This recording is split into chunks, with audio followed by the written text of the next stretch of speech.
Hi everyone, this is Nazim John Tugunov. I'm from Faculty of Dentistry, University of Hong Kong. And today I will be moderating today's session, which is 13. And I'm honored to give a stage to the next our presenter, who is Professor Raju from India. So the topic of today's presentation is Whither Salivary Diagnostics. So, Prof, shall we start? Yeah.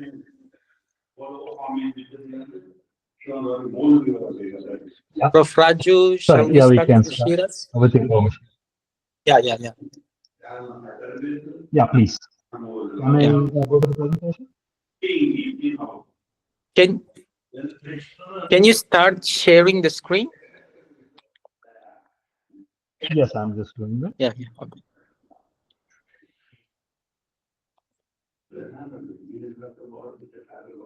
But for some reason, the full screen is not working. So the title for, first of all, thank you all for having me on as a speaker. A special thanks from India. And Dr. Kalha sends his regards. The flu season is on in India. So all of you, I hope, have had a wonderful lunch, and along with lunch comes a little bit of saliva. And the title is Salivary Diagnostics, Whither Salivary Diagnostics. Essentially, I'm looking at where is salivary diagnostics going. So let me start off from what Mandel said in 1990. He says saliva lacks the drama of blood, the sincerity of sweat, and the emotional appeal of tears. Hence, it is probably does not get the request that it requires, and everybody ignores its presence and only feels it when it's absent. So my story with salivary diagnostics, of course, start off with Dr. David Wong's book on salivary diagnostics. I was a postgraduate student at that time, and we had this book which, for some reason, nobody used to issue, and I was the only person who used to sort of borrow this book from the library and read through it. And I learned a Professor, lot of salivary can I, diagnostics by doing. Sorry, Professor, sorry, can I yeah, interrupt you a little? On your PowerPoint, yeah, could you please. go to the slideshow that is on the top, the slideshow text? Yes, press Yes, it. Press on slideshow. I have. Yes, I'm not seeing it. It's not. Oh yeah, from now current it slide. is. And from no. Set up slideshow. Do you have a set up slideshow option? No, on the slideshow bar. Yeah, setup. Yes, that one. Press it. Yes, I'm waiting for that's the pressed. window to pop up. Once you press that button, you should see an option called Browse by an Individual window. Yes, correct. Press it again. It did not open. Hi, can you see it? Yes, and say OK. Okay. Yeah, select that option, Browse by an Individual window, and press OK if you see it. I cannot see it on my screen. I pressed OK. Okay, and now try to start the slideshow from the bottom right corner. Yes, press on that. There you go. Have fun. Yeah. Thanks so much. Okay, so this is the book which essentially started me on the path to salivary diagnostics. So we should start with the question that is there a need for a new diagnostic fluid, because blood is traditionally preferred. There are numerous modalities which work on blood and serum, which are doing good for diagnosis and prognosis. They're widely accepted, they're reproducible, and are the cornerstone of what is today accepted medical care. However, the problem comes because drawing blood is painful. In a lot of patients, it causes anxiety, and it requires a special setting, a lab or something. So why saliva among all the other fluids? It contains a broad range of biological markers. You have DNA, you have RNA, you have hormones, antibodies, and after blood, and probably it has the most amount of metabolites which are diagnostically significant. It's easy to collect, and it provides very broad health insights across a various range of diseases. I'm not going to be talking about the rice test. You know, the rice test was used to check if you're true or false. If you're able to swallow a ball of rice, you're true, otherwise it's false. Somewhere around 1912, we had the detection of the microorganism tuberculosis from saliva. 70s to 90s, we saw a lot of salivary diagnostic tests for cortisol, testosterone, and estrogen being available in a research setting. And in the early 2000s, we were able to identify salivary markers for breast cancer. All of us know about the NIDCR funded efforts between 2002 and 6, wherein development and validation techniques for salivary based diagnostics was looked in, and the intention was to look at 4 disorders: oral cancer, COPD, acute myocardial infarction, and HIV and tuberculosis. There have been immense gains that have been made by these initiatives. The concept of lab on chip devices essentially came out of these initiatives. There are enough research studies which prove that saliva is a potent diagnostic fluid. However, the problem is the utilization of saliva for diagnosis in real world scenarios is yet to be reached. So we're almost 15 years past the initial research, but we have not yet bridged the research gap, so to say. So currently, where do we use saliva? Caries diagnosis, caries activity tests, it's regularly used. Periodontal diseases, especially in the identification of the red complex microorganisms and their prediction. There is a new ELISA test which is sort of brought in, which can identify the red complex microorganisms at a very, very, very sensitive level and predict whether the disease is going to be aggressive or less aggressive. We can look at accelerators and reducers of periodontal inflammation, including antioxidant levels in the saliva. We have AXIID has developed antioxidant level tests and kits which are showing a good degree of sensitivity and specificity. Disease of the salivary gland, such as Sogman syndrome, of course, obviously, and probably the only condition wherein there is an approved screening test for saliva, or of course the salivary HIV test kits, where various test kits that are available commercially, and with the advent of the COVID pandemic, COVID tests through saliva have also become extremely popular. But what is the problem with salivary diagnostics? Problem basically is in the levels of molecules of interest. For example, if we could consider blood sugar levels, it's something that we are currently working on. If fasting blood sugar level in serum is around, let's say 100 to 120, in saliva we are able to probably get around 0.1 to 2 micrograms, which is very less. So identifying of low levels is a problem. Saliva also varies between individuals. Oral habits are known to influence the complexity of saliva, the food that we eat, smokers versus non-smokers. We have also done tests wherein, there is a difference in saliva between the 2G spectrum and the 3G spectrum. Thus, reproducibility is hugely hampered, and there are variations in saliva that's collected at different time periods. The saliva that's collected in the morning is slightly different from what is collected in the evening and in the afternoon. So consistency of the molecules of interest is not there, and extremely complex salivary components are also going to be there. So a lot of these challenges have been overcome with the advent of the omics era. So salivoomics is the new iteration of salivary diagnostics. So we have the epigenome, the transcriptome, the genome, the proteome, the microbiome, and the metabiome.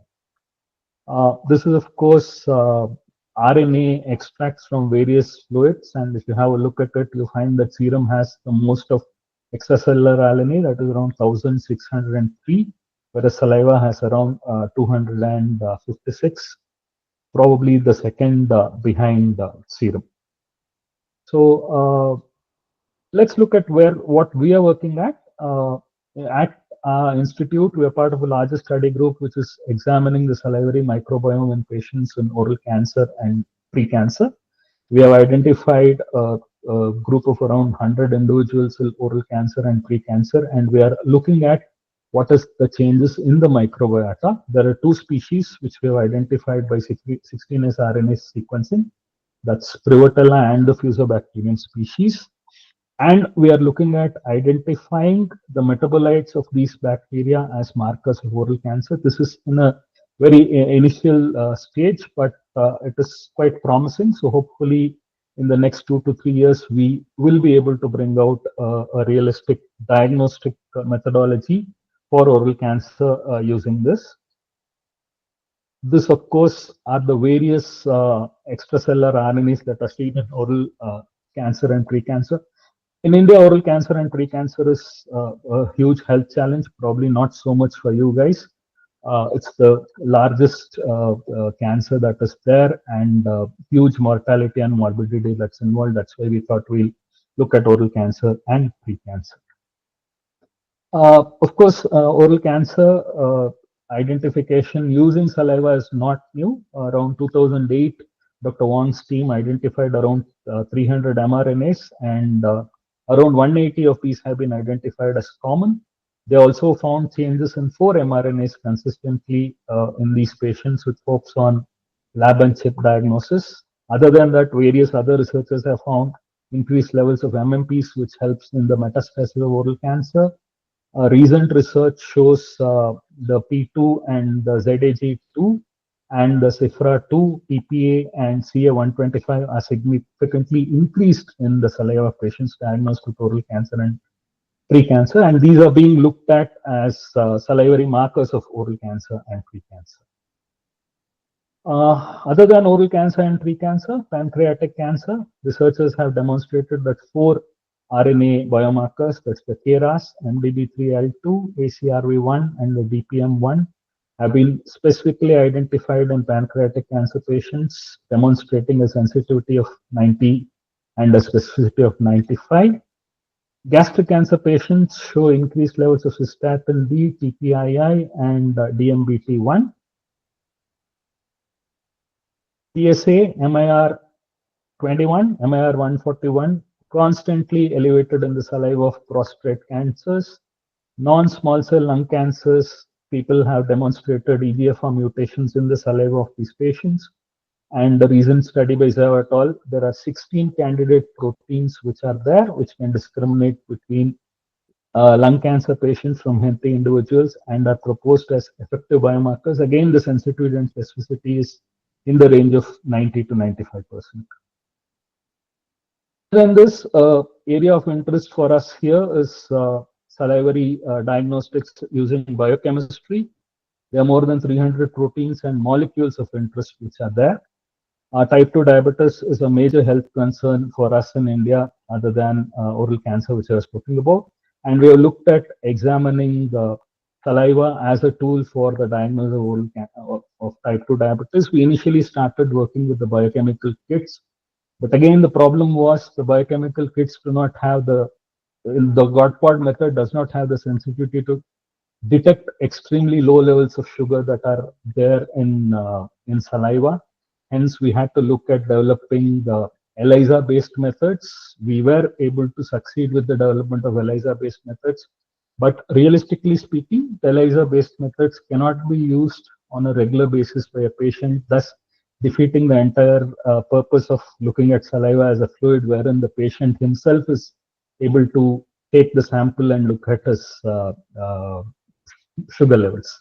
So low salivary glucose levels were, of course, an hindrance. Now, with the development of the microfluid and the nanotechnology, we are working with a biotechnology department to develop a microfluidic nanotechnology-based chip for glucose monitoring. We have tested it in around 50 patients, and we have got an extremely good correlation between fasting blood glucose and the salivary blood glucose. However, the correlation between postprandial blood glucose and salivary glucose for some reason is just not forthcoming.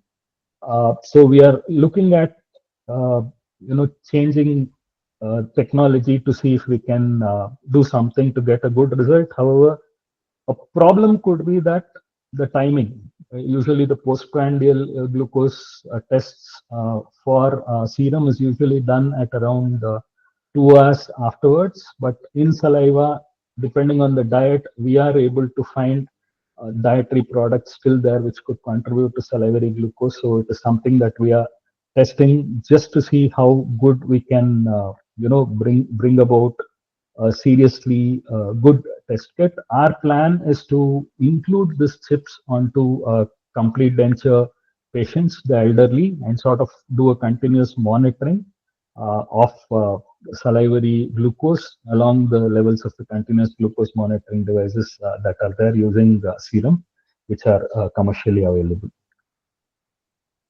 So these are the other areas. You have endocrinology, you have nephrology, you have autoimmune diseases, you have forensic medicine.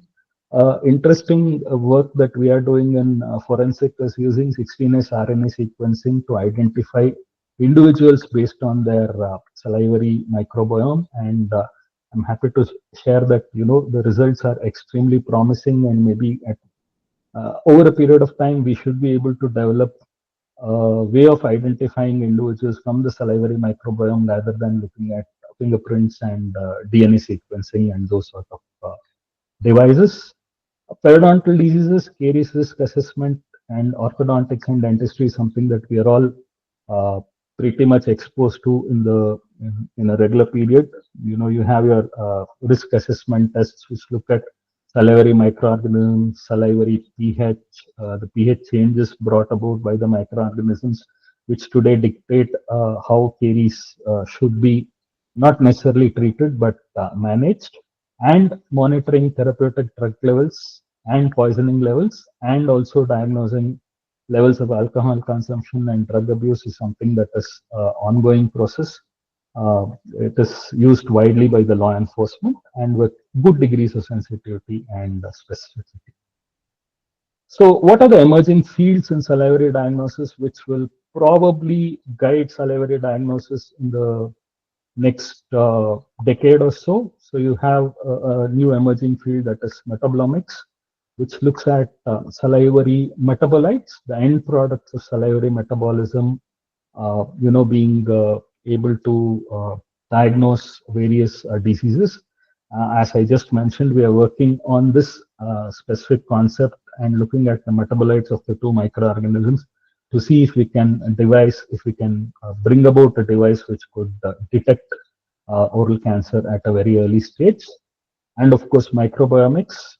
Essentially, microbiomics in saliva became very popular in salivary diagnostic oncology with the work on early resectable pancreatic cancer identification, which was done by means of microbial profiling or the microarray.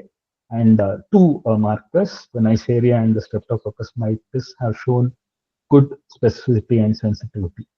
The victory of salivary diagnostics will only come with the acceptance of point of care devices. Till we get point of care devices which are able to produce reproducible results and which can be done by the patients themselves, salivary diagnostics is still going to face a whole lot of challenges. An interesting new concept that's probably also coming out is liquid biopsies, which are looking at detecting circulating tumor cells and DNA fragments for tumor diagnosis. One of our postdocs is working on liquid biopsies for oral cancer diagnosis. Uh, but the results again a little bit inconclusive, because oral cancers are easy to diagnose, but to predict which oral pre-malignancies are going to transform and which will not is something that will be of huge impact on saving patients. Pre-malignant lesions are not giving us good results, but as cancers, we are getting good and reproducible results. So this is the main problem, that there is a whole lot of research on salivary diagnostics which promises a lot, but the final, what do you say, the holy grail of diagnosis is to bring about kits which are accepted and which have acceptance from various agencies, be it the FDI, be it the ADA, which are accepted diagnostic kits. So till that gap is reached, saliva as a diagnostic fluid in clinical practice is slightly difficult thing. So that's why I said this is in search of the holy grail. Abundant research has proven effectiveness of salivary diagnostics in numerous oral and systemic diseases. Omics era has, of course, led to a huge resurgence in the field of salivary diagnostics with the promise of novel salivary-based diagnostic solutions, not only for oral diseases but also for systemic diseases. However, the challenges remain. The challenges of standardization. As I was talking about, when do we collect the saliva? How do we collect the saliva? And how the saliva is stored. All of this bring about changes in the quantum of the interest molecules that are there. And because the interest molecules are found in very minute quantities, the variation will bring about a confusion or becomes a confounding factor that needs to be addressed at a huge level. And should we look at a competition between serum and saliva? In my personal opinion, I don't think so. It should be serum along with saliva, following the theory of horses for courses.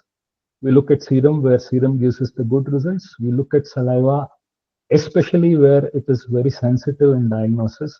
The need is to identify areas where salivary diagnosis is most likely to succeed and bring about tests to prove the effectiveness of saliva in a real world clinical scenario. One test kit would sort of open up the gates of the dam for salivary diagnosis, is my personal feel. I thank you all for your patient hearing, and thank you again for this opportunity.